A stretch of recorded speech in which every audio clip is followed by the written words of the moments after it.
Hello everyone. Do you think this is beautiful? This wild tangled plant? Think it's beautiful? Well, this is kangkong.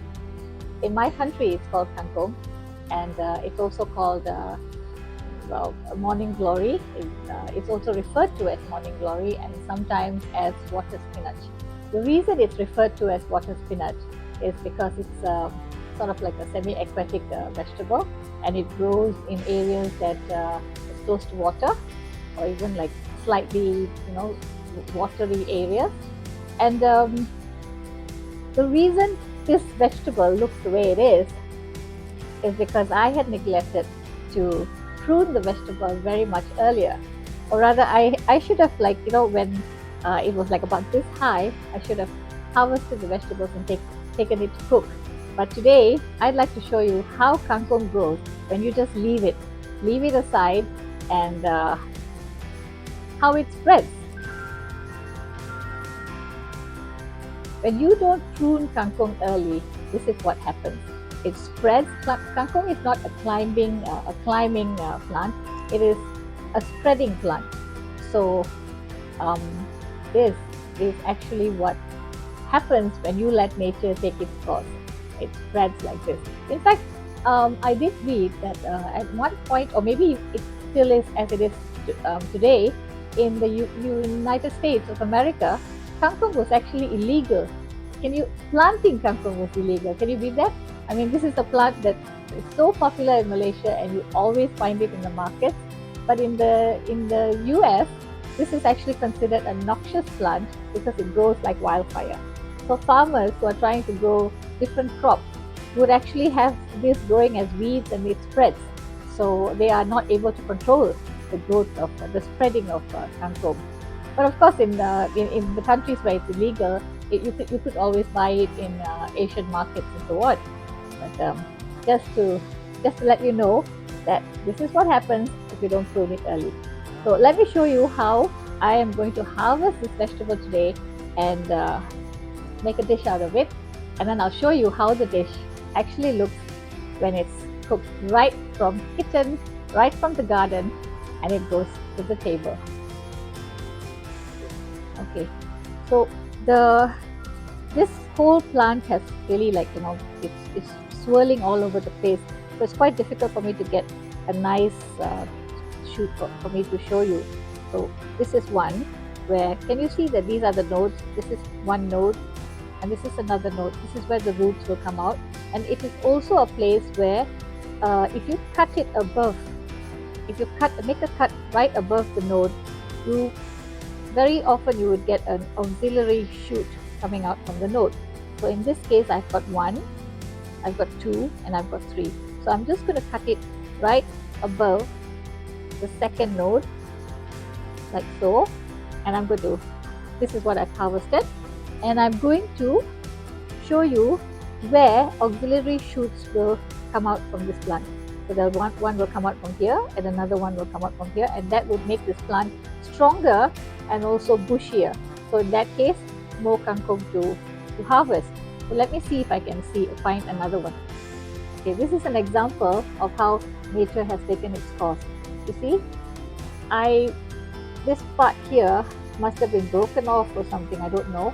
But then a shoot has come out from this node. Something is growing from there, that node. And what has happened is, you see, as it grows longer, instead, if I had cut it here, some auxiliary nodes would have come out of this one maybe, or this one. But because I didn't, it has bent, and it's gone on to grow roots from this node onto this plant, this pot. So can you see that so this is not, in this way, I will not be able to get a good harvest. In fact, it's quite difficult for me to get the harvest because it's all tangled up.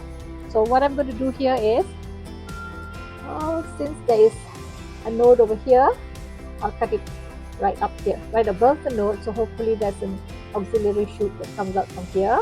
That's one. And then I'm also going to cut right above this one here. I would like to cut here, but there's already a shoot here, so I'm going to cut here.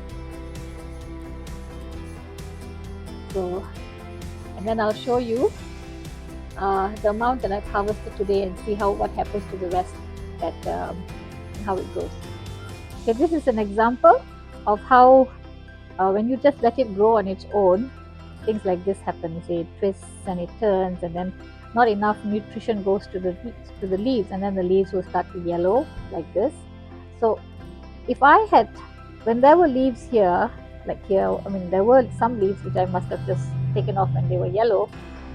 The shoots would have come out much earlier. But what happened was, because I didn't cut, it just grew longer and longer, and then something, maybe I would have plucked off a leaf or something would have yellowed, and basically it gets like this. And it's all tangled up with something else. So this is how difficult it will be for us to harvest if you don't prune the plant much earlier. So what I'm going to do now is, like here, there's one auxiliary shoot here. But from this shoot, I'm going to trim this one. So from here, another auxiliary shoot will grow, and let's see something else.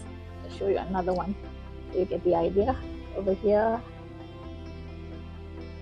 probably up here.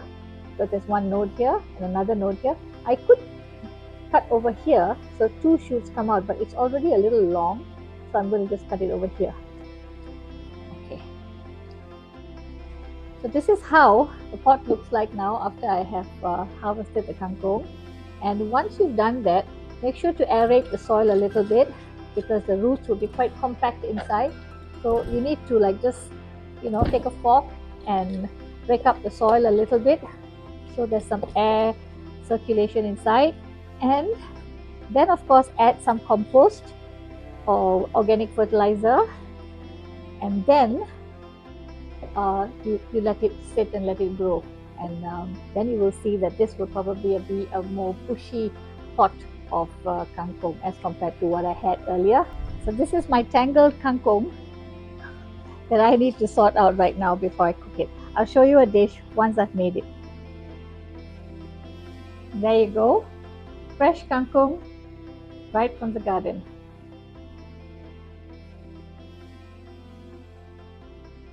And that's what I love about it, everyone. That is right from the garden, straight to the table. Thank you, everybody, for joining me today. Here's Shakila Shanmugam signing off. Bye, everyone.